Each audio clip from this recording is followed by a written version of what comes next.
നാളെ ചേച്ചിയുടെ ഏട്ടൻ്റെ വെഡ്ഡിങ് ആനിവേഴ്സറിയാണ്. അപ്പോൾ ഞങ്ങൾ കുറച്ച് പർച്ചേസൊക്കെ കഴിഞ്ഞിട്ട് വീട്ടിലേക്ക് പോവുകയാണ്.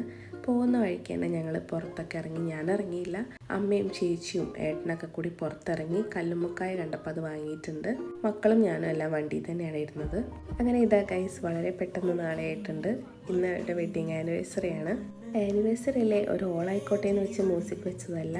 ഇവിടെ ഒരാൾക്ക് എന്ത് പണിയെടുക്കണേലും മ്യൂസിക് വേണം കേട്ടോ. മ്യൂസിക് നിർബന്ധമാണ്. കുഞ്ഞാവയ്ക്കല്ല കേട്ടോ, മാമനാണ്.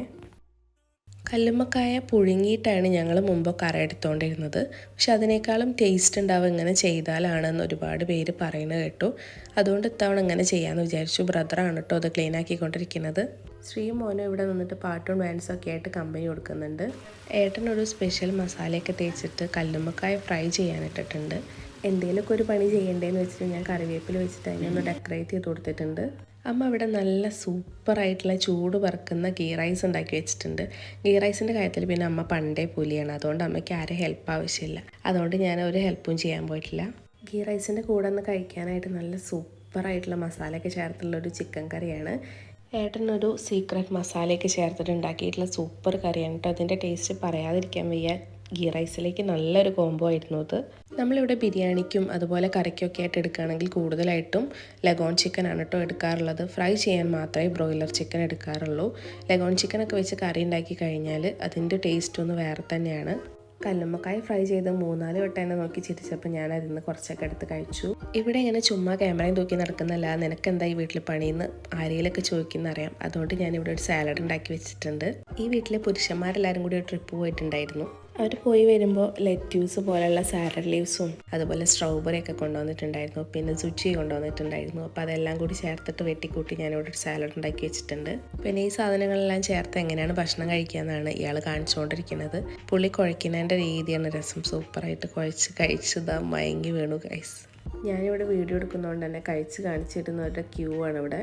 നേരത്തെ കറി നന്നായിട്ടൊന്ന് ശ്രദ്ധിച്ചവർക്ക് അറിയാം. ഇപ്പോൾ കറിയുടെ ടെക്സ്ചർ കുറച്ച് മാറിയിട്ടുണ്ട്. കറി വല്ലാതെ ടൈറ്റായിട്ട് ഇരുന്നുകൊണ്ട് ഞാനും അമ്മയും കൂടി കുറച്ച് വെള്ളം കോരി ഒഴിച്ച് കുറച്ച് ഉപ്പ് ഇട്ടിട്ടുണ്ട്. അങ്ങനെയാണ് കറി ഈ ഒരു പരുവത്തിലായത്. പക്ഷേ കറിയുടെ ടേസ്റ്റിൽ വ്യത്യാസമൊന്നും വന്നിട്ടില്ല. എന്ന് കറിയിൽ വെള്ളം കോരി ഒഴിച്ച് ഞങ്ങൾ രണ്ടുപേരും സർട്ടിഫൈ ചെയ്തെങ്കിലും ബാക്കിയുള്ളവരൊന്നും സമ്മതിച്ചില്ല ഗൈസ്. അങ്ങനെ ഇതാ ശ്രീ കഴിക്കാൻ പോവാണ്. എല്ലാ തവണയും കൈ വെച്ചിട്ട് ഒരേ എക്സ്പ്രഷനാണ് ഇടാറുള്ളത്. ഇത്തവണ കുറച്ച് വെറൈറ്റി ആവട്ടെ എന്ന് വെച്ചിട്ട് പുള്ളി വേറൊരു എക്സ്പ്രഷൻ ട്രൈ ചെയ്യുന്നുണ്ട്. കാണിച്ചു തരാമേ. ചേച്ചിയും ഏട്ടനും കുറച്ച് ലേറ്റായിട്ടാണ് പുറത്തൊക്കെ പോയി വന്നത്. അതുകൊണ്ട് ഞങ്ങളൊക്കെ ഇപ്പോൾ കഴിക്കാനിരിക്കുന്നേ ഉള്ളൂ. അച്ഛന് ഷോപ്പിൽ പോകേണ്ടതുകൊണ്ട് നേരത്തെ വന്ന് ഭക്ഷണമൊക്കെ കഴിച്ച് പോയി. അമ്മ ഇവിടെ ഉണങ്ങല്ലരിയൊക്കെ വെച്ചിട്ട് നല്ല സൂപ്പറായിട്ടുള്ള പായസം ഉണ്ടാക്കിയിട്ടുണ്ട്. അമ്പലത്തിൽ നിന്നൊക്കെ കിട്ടാറില്ല അതുപോലെ ഒരു അടിപൊളി പായസമാണ്.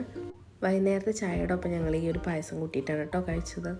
രാത്രിയിൽ അച്ഛനും കൂടി വന്നിട്ട് കേക്ക് കട്ട് ചെയ്യാന്ന് വെച്ച് ഞങ്ങൾ വെയിറ്റ് ചെയ്യായിരുന്നു. ചേച്ചിയും ഏട്ടനൊക്കെ അവർ അങ്ങോട്ടും ഇങ്ങോട്ടും ഗിഫ്റ്റ് കൊടുത്തിട്ടുള്ള ഡ്രസ്സാണ് ഇട്ടിട്ടുള്ളത്.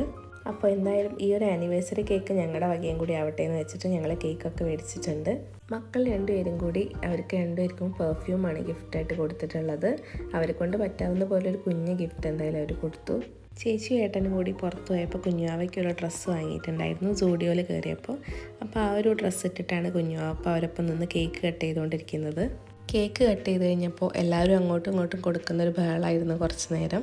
അതിനിടയിൽ കുഞ്ഞുവാവ കുറേ കഷ്ടപ്പെട്ട് അവിടെ നിന്ന് ഇവിടെ നിന്നൊക്കെ കേക്കൊക്കെ വാങ്ങി കഴിച്ചു. പിന്നെ ഇതാണ് ഇവിടുത്തെ കട്ടിങ് മാസ്റ്റർ. വീട്ടിൽ ആരുടെ ബർത്ത്ഡേ ഉണ്ടെങ്കിലും അവനാണ് കേക്ക് കട്ട് ചെയ്യാറുള്ളത്.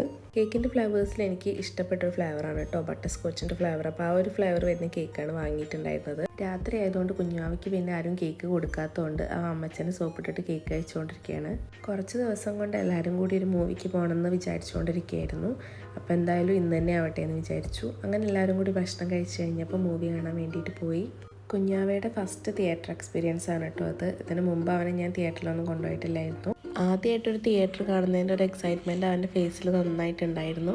ആ ഒരു ലൈറ്റും സൗണ്ടും ഇത്രയധികം സൗണ്ടൊക്കെ ആദ്യമായിട്ടായിരിക്കും അവൻ എക്സ്പീരിയൻസ് ചെയ്യുന്നത്. ഒരുപാട് നേരം ആളതൊക്കെ എൻജോയ് ചെയ്തെങ്കിലും പിന്നെ കുറച്ച് കഴിഞ്ഞപ്പോൾ ആൾ ഉറങ്ങാൻ തുടങ്ങിയിട്ടുണ്ടായിരുന്നു.